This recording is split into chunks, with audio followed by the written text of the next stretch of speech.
avec tout ce que cela peut comporter l'occasion de chute, de scandale, d'incompréhension. Mais c'est avant tout la gloire qui nous attend.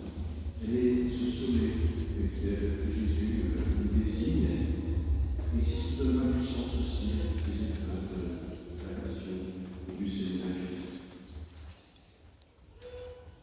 Tous nous devons comprendre.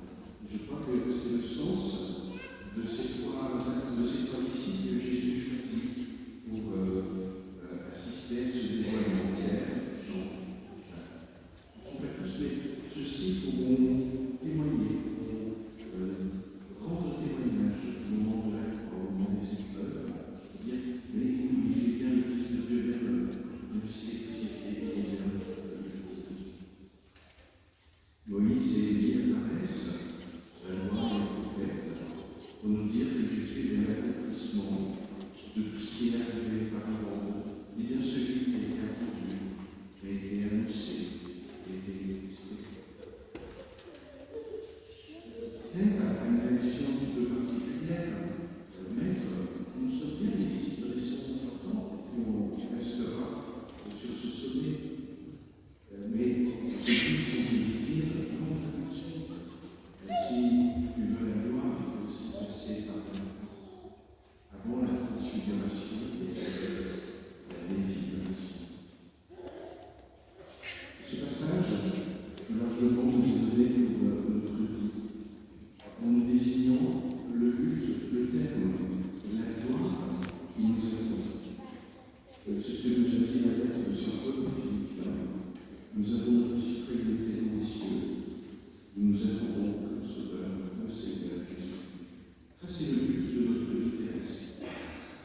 Il est au-delà de la vie terrestre. Il me semble que c'est une comparaison qui s'impose. Prenons l'image d'un cycliste qui fait le Tour de France. Évidemment, il y a des époques, il y a les orages à traverser, il y a la chaleur, la canicule, mais son directeur sportif ne va pas lui dire ça. Il va lui dire songe la gloire de Dieu sur les Champs-Élysées, le bouquet que te remettra la charmante hôtesse, la gloire, la télé, les tours des Champs-Élysées. Comme si nous transposions dans notre vie pour nous dire en fait ce qui va donner tout son sens à notre vie, c'est ce qui nous attend, ce n'est pas encore. C'est bien ce thème que nous visons, que nous regardons, et qui va permettre d'organiser le reste de notre vie. Pour nous chrétiens, cela veut dire que si nous sommes unis à la résurrection, à la gloire, au partage de cette gloire avec le Christ, mais nous sommes aussi mystérieusement associés au mystère du Christ, dans sa mort, dans sa passion, avant de l'être de sa résurrection.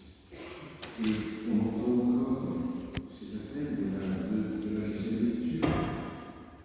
Regardez bien ceux qui se conduisent selon l'exemple que nous vous donnons. Saint Paul a été associé d'une manière particulière aux souffrances du Christ. Car je vous le dis,